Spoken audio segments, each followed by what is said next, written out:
اللہ تبارک و تعالیٰ جب کوئی واقعہ سناتے ہیں قرآن کریم میں، وہ محض ایک داستان نہیں ہوتی، محض ایک افسانہ نہیں ہوتا، اس کی ایک ایک چیز میں سبق ہوتا ہے، اور اس میں سبق ہوتا ہے ہمارے لیے یہ جو سکھایا کہ انہوں نے یہ مانگا تھا، ہم نے یہ کیا۔ کیا مطلب ہوا اس کا؟ تم بھی مانگو، تم بھی ہم سے اسی طرح مانگو، اور جہاں تمہیں دشواریاں پیش آ رہی ہوں اور تمہارے سامنے رکاوٹیں ہوں دین پر چلنے کے لیے، تو وہاں ہمیں پکارو، ہم سے مانگو، یہی مانگو، ربنا آتنا من لدنک رحمتا وہیئ لنا من امرنا رشدا۔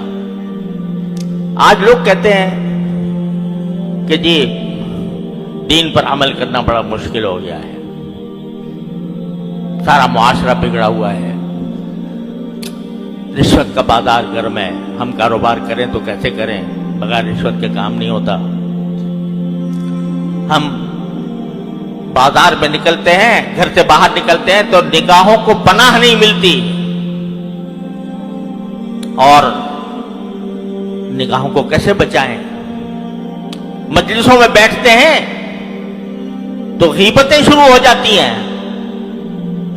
کیسے بچائیں جبکہ پوری مجلس جو ہے وہ غیبتوں سے گرم ہے؟ کیسے بچائیں؟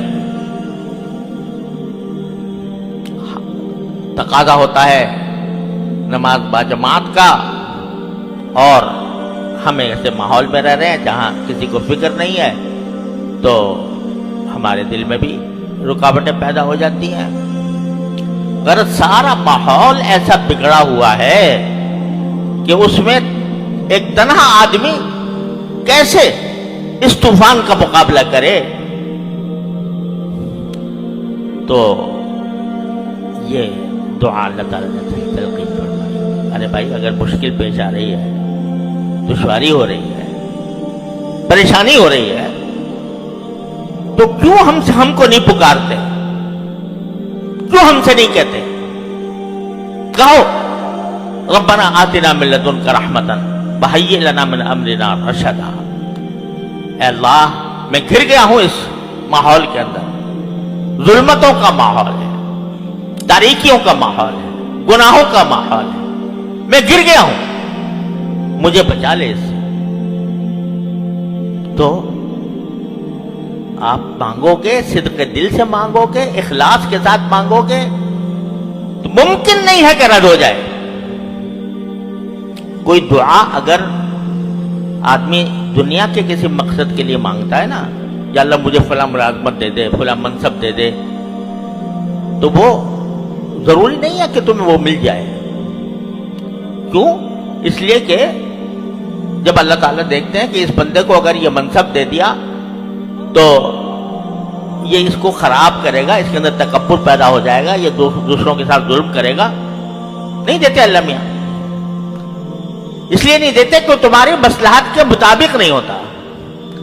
لیکن اگر تم اللہ سے دین مانگو، صلاح مانگو، گناہوں سے بچنے کی توفیق مانگو، طاعات اور عبادات کی عمل کرنے کی توفیق مانگو، اور صدق کے دل سے مانگو، تو کیا وجہ ہے کہ اللہ میاں کو دشمنی ہے تمہارے ساتھ اللہ میاں کو؟ تو اس لیے یہ سبق دیا جا رہا ہے کہ جب جس طرح وہ گر گئے تھے دقیانوس کی سلطنت میں، کفر و شرک میں گر گئے تھے، موت سامنے کھڑی ہوئی تھی، لیکن انہیں ہمیں پکارا، ہم نے ان کو اس طرح معجزانہ انداز میں اس ظلم و ستم سے بچا لیا۔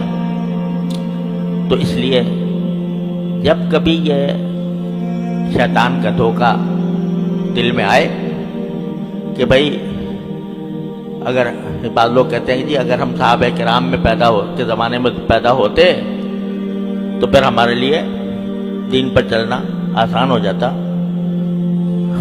لیکن ہم تو ایسے 21ویں صدی میں پیدا ہوئے ہیں جہاں ہر طرف ظلمتیں بکھری ہوئی ہیں، تو کیسے دنیا سے لڑائی مول لیں؟ تو ہمارے حضرت والا فرمایا کرتے تھے اللہ تعالیٰ ان کے درجات بلند فرمائے کہ ذرا تصور کرو کہ میدان حشر سجا ہوا ہے اور اس میں اللہ تبارک و تعالیٰ کے سامنے تم پیش ہوئے ہو، تم سے سوال ہو رہا ہے کہ تم نے دین کے فلاں حکم پر کیوں نہیں عمل کیا تھا، فلاں گناہ کا کیوں ارتکاب کیا تھا؟ جواب دے دو اللہ میاں کو، یا اللہ تو نے پیدا ہی ایسے موقع پہ ایسے زمانے میں بھی کیا تھا جہاں طرف فسق و فجور کا بازار گرم تھا، تو وہاں میں اپنے آپ کو کیسے بچاتا؟ تو اللہ تعالیٰ اس کے جواب میں اگر یہ فرمائے کہ اگر تمہیں مشکل پیش آ رہی تھی مجھ سے کیوں نہیں مانگا؟ میں نے جگہ جگہ قرآن کریم میں فرمایا ان اللہ علی کل شیء قدیر، کیا میری قدرت پر بھروسہ نہیں تھا؟ کیا میری رحمت پر بھروسہ نہیں تھا؟ کیوں نہیں مانگا مجھ سے اخلاص کے ساتھ؟ کیوں نہیں مانگا؟ مزید اصلاحی بیان جواب ہوگا ہمارا YouTube channel voice of Islam subscribe کریں۔